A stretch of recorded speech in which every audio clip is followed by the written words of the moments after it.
Now, this is an interesting one. Injured Manchester United striker Rasmus Højlund has reportedly been criticised by his teammates after agreeing to an interview with a fan channel known for its heavy criticism of the team. Højlund recently sat down with our very own Mark Goldbridge for an interview with his YouTube channel, The United Stand. The same Mark, of course, who hosts his own show on talkSPORT. Mark joins us now. Mark, a very good morning. Mark, good morning. Morning, Ali. Morning, Alan. Hope you're having a good time at Cheltenham. Oh, we are. We're ready to go, Mark. We're ready to go, mate. What's happened here, Mark? What's happened? Why are they giving them stick? You're not that heavy critical, are you? Only as much as you guys are. I mean, look, if players don't play well and performances are bad, managers, players, that's what we do. I mean, that's what I grew up with, you know, going to matches and watching TV and no difference. It's a load of nonsense, actually, because that interview actually took quite a long time to arrange. It was at Carrington. All the players, all the club, the manager, everyone was fully aware of it. I don't know what it was like in your days, lads, but when you've got media commitments, it's not a secret that a journalist comes in and does an interview with a player. So it's just another weird leak from Manchester United, another weird story out of there, because it's almost like we kidnapped Rasmus and did an interview behind the player's back. What's a funny one, Mark? Mark, that's what I was going to say to you. Sorry to interrupt you there. Back in our day, I mean, it was relatively easy for the press guys and the media guys because it was a phone call. The press guys would actually just give you a call. There was no press agents, no press officers. We have a PR? Yeah, there was no real PR departments. And to a certain degree, I think it is. I have a sympathy for the guys nowadays because it must be a heck of a lot more difficult trying to get interviews and one-to-ones and things like that. Yeah, definitely. As I said, it took a long time to do it. We had to sort of, you know, because we're not talkSPORT, it's a fan-led media that we have. We had to sort of persuade them in the sense of, look, we've got a big audience. That's the biggest problem. They're like, well, who's going to watch it? And we're like, well, we've got this big audience. They were like, yeah, okay. The player was all right with it. The club were all right with it. And everything was fine. It was done weeks ago. And then this weekend, you hear a couple of players aren't happy with it. But that could be anything. I mean, it was well received. So maybe those players are a bit jealous. I don't know. I don't even, it might not even be true, I suppose. So, Mark, just away. I hope it's not true, by the way. Let's go to Newcastle. What do you make of Eddie Howe? People are now saying time for a change. I'm not with them. I totally disagree with that. I think give Eddie more time. Yeah, I think it's a bit like Pochettino and Ten Hag, Alan, in the sense that Chelsea, Man United, and Newcastle haven't had the season that many of us expected. But not everybody, you know, look at Villa and Spurs. They're doing so well. They've been so consistent. And I said this at the start of the season. There's 8 or 9 teams going for top 4. Well, someone's got to finish 9th, 8th and 7th. And then you throw Brighton in the mix.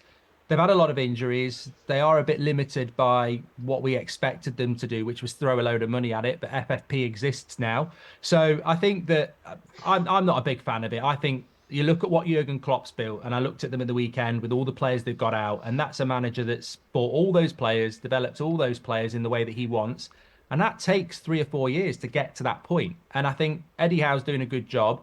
I've heard of Mourinho. I'd love to see Mourinho at Newcastle because it would be box office, but I don't think that would go well. I'd stick with Eddie Howe for another year and see how he does. Mark, tell me, there's obviously continuing rumours regarding Ten Hag's future. I think you've stated that you like to see him stay there. I think I'm with you, unless there's a completely different, better option. And I think, you know, if somebody like Zidane come up, then you've got a conversation to make. However, I think it was Dave Kidd and the Sun came out with a story this morning regarding Gareth Southgate. Where would you stand on that one? I've got that down as a bizarre story, to be honest with you. But then people are saying to me that Sir Jim Ratcliffe and the people that he's bringing in, there is connections there. Well, look, we all want, United fans all want Ineos to come in and make big changes and put a structure behind a manager that Jose, Oli, Van Gaal and Ten Hag have never had. So hopefully that will happen. But they are in bed with the Glazers, I suppose, and they are untested. They could make really good decisions. They could make really bad decisions. Gareth Southgate would, for me, be like cooking yourself a lovely Sunday roast and tipping smart ketchup all over it. It's just not right. And we get some weird stories sometimes, but Gareth, I've been for years trying to get rid of him as the England manager. He can stay at England. He can stay signing another contract. I don't think Southgate is at that level of a manager. I think he's done well at England, but he's got good players. If he left England, I think Crystal Palace is the sort of level he should be going in at, not Man United or Liverpool. It's a weird story, and I'd be stunned if United did it. Mark, just finally, Mark, FA Cup coming up at the weekend. Any chance? I think it's Man United against Liverpool. All bets are off when it comes to that. I think we've got to put in a performance. It can't just be Liverpool coming to Old Trafford and pulling our pants down and making us look silly again. So we've got to go into that game. We'll have some players back, and we've got to give them a game. It's Man United against Liverpool, so there's always hope, Alan. Mark, listen, before you go, mate, you killed me for at least the next 2 or 3 hours. I will not be able to get the ketchup at my Sunday roast vision at my head, mate. That's just a non-starter, mate. You've killed me with that.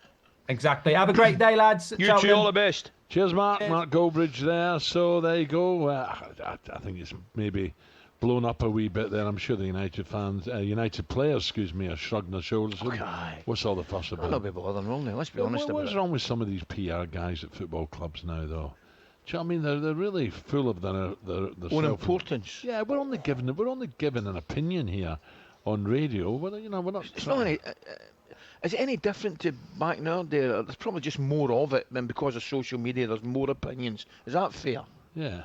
Well, anyway, look, we just got on with it. Let them get on with their job. We got on with ours, eh?